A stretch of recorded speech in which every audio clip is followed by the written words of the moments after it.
My name is Adam Voss. I'm a traveler, an entertainer, and I'm a marketing geek on the hunt for cool brands. I've got less than 12 minutes to tell you about their story. This is 12 for 12.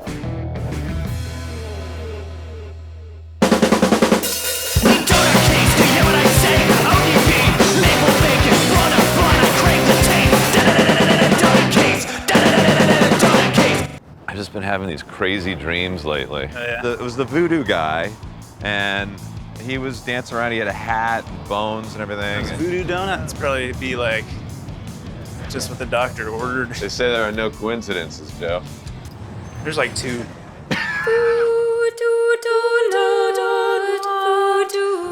Hey, how's it going? Good, how are you? Good, good, good. I'd love to try the bacon maple bar, please. What do you want, Joe?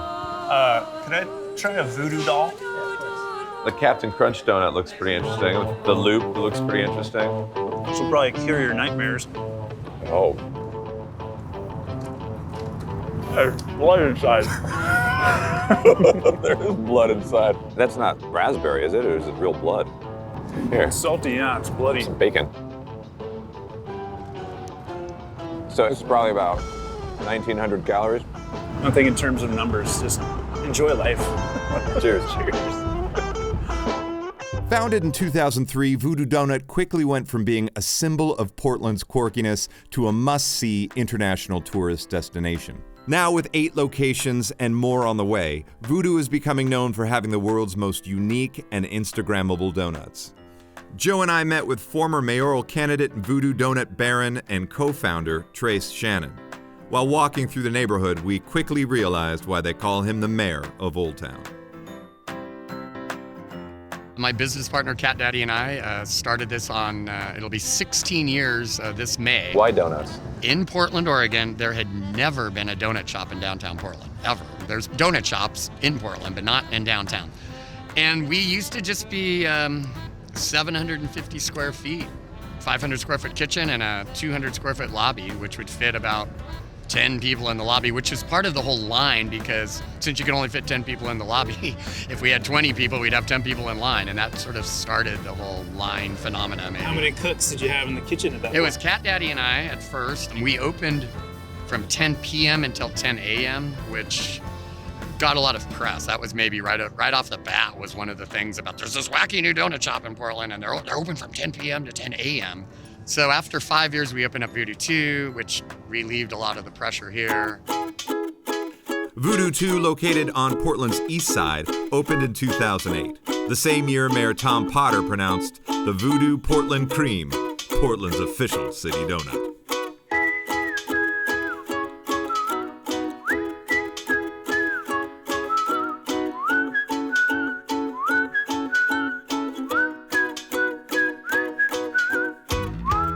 I think it was like the day after Valentine's in 2000, and said, look, I'm tired of this bullshit. We talked a bunch.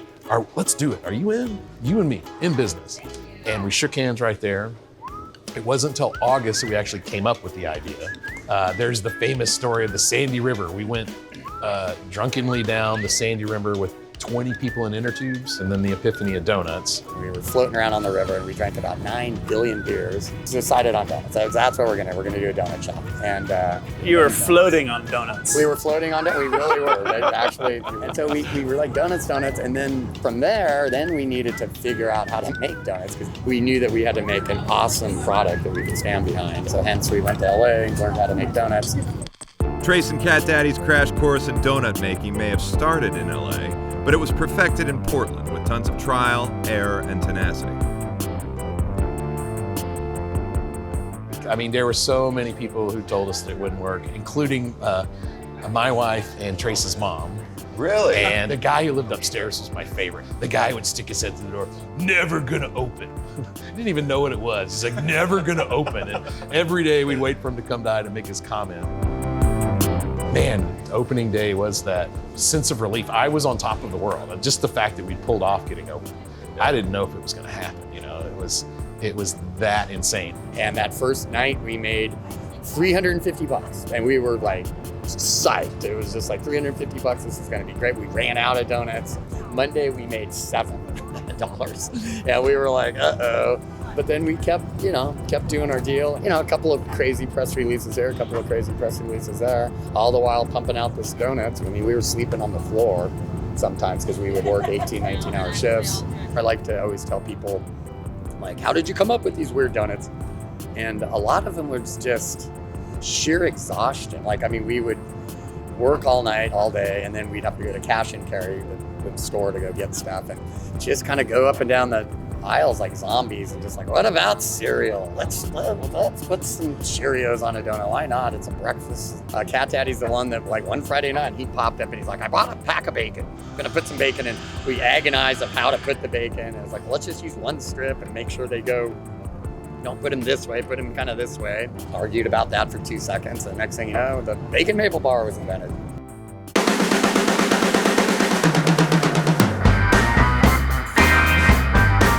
Right now, you've got a line going all the way almost to the door. Is that pretty standard? That is standard. That's all day, every day, until maybe like 4 o'clock in the morning. What's your favorite thing about working at VooDoo? Probably the music. VooDoo Doughnut is all about music culture and just being able to be whoever you want to be, even if you work here. The employees get a different music hour, and so you can go from hearing punk 1 minute to hearing country the next. In 2013, VooDoo Doughnut Recordings was launched, establishing a catalog of donut-related tunes. So, like a box of donuts, there are crazy designs and crazy colors and crazy bands. There is a national yodeling champion. There's French a cappella. There's punk rock. There's rock and roll. There's a comedy single by Ian Carmel. Buy right now. Operators are standing by.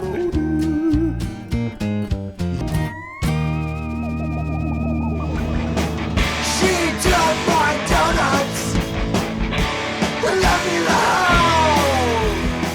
I've been making voodoo dolls for 12 years. So you got mouth. So I got 2 eyes, lips, teeth. This is looking familiar. I think I've eaten some of your voodoo dolls. What does this symbolize? What does this symbolize? What is this? Why a spiral? It's easy to do. When you're doing a tray of 12 of these times 5 on a busy Saturday, keep it simple. Okay, so let's make some donuts, huh? let's make some donuts. Now with some eyeballs. If you look at our work here, the artistry that's gone into these voodoo dolls. Yeah. What do you think? Give us a rating, 1 to 10. 11, I'd hire you on the spot. Our donuts go to 11. Yeah. Yes. You know, if you're in the restaurant business, voodoo, right? It's just synonymous with Portland and donuts and wackiness. Do you remember your first voodoo experience? I do. I saw this massive line. I was like, you know, what's going on? It's the middle of the afternoon. It's like 2 o'clock in the afternoon on Saturday. So you got in the line. I got in line and waited for 45 minutes and got in, you know, walked in and you get the smells and the sounds and the music. Music's way too loud, right? But then you're like, no, there's some energy here. Yeah. The music plays into it. And as we all know, you eat with your eyes first, right? You're like, how do I choose what I want? And I remember the counter person was great. They're like, well, you don't need to get one, you can get a dozen. I was like, oh, I could get a dozen. Enjoy your visit, safe trip home. Literally, I left, I was like, what was that experience? That was an event. But you knew Voodoo was growing and who they were, and there's kind of these 2 wacky founders, right? Cat Daddy and Trace, that had built this brand based on, you know, just thinking outside the box. Go out west, but don't you go nuts. Get yourself a hot cup of coffee. It's the VooDoo Doughnut. You don't go by co-founders, you go by barons. Barons. My $3 Madame LaRue's voodoo book. That's one of the voodoo titles was Barons, and you know, donut barons just kind of worked. And then our logo is Baron Samedi. Yeah, that's the Baron Samedi. That's meaningful. He's the guy that when you die, he points you to heaven or hell. And the legend says that if you meet him in life, you adorn him with sweets. So that's why he's in the center of the logo. We are doing our job to adorn the Samedi with sweets.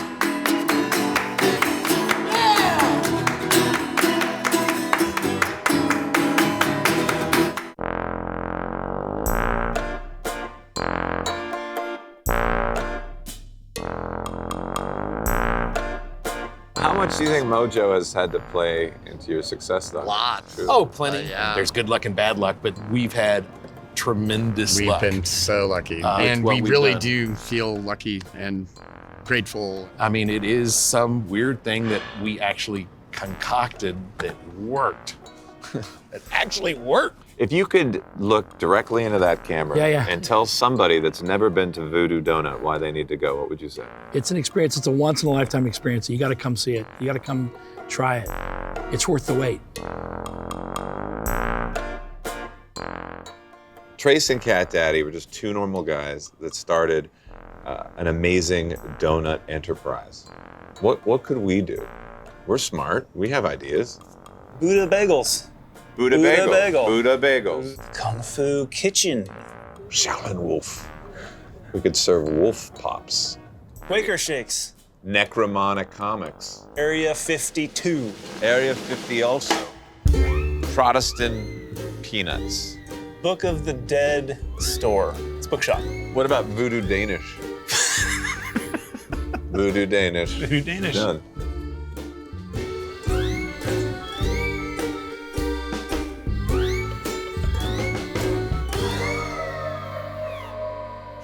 Wonderful, let's do one really fast. Choo, choo, choo, choo, choo, choo. This is where it's getting really intense. All right, and then both land right here.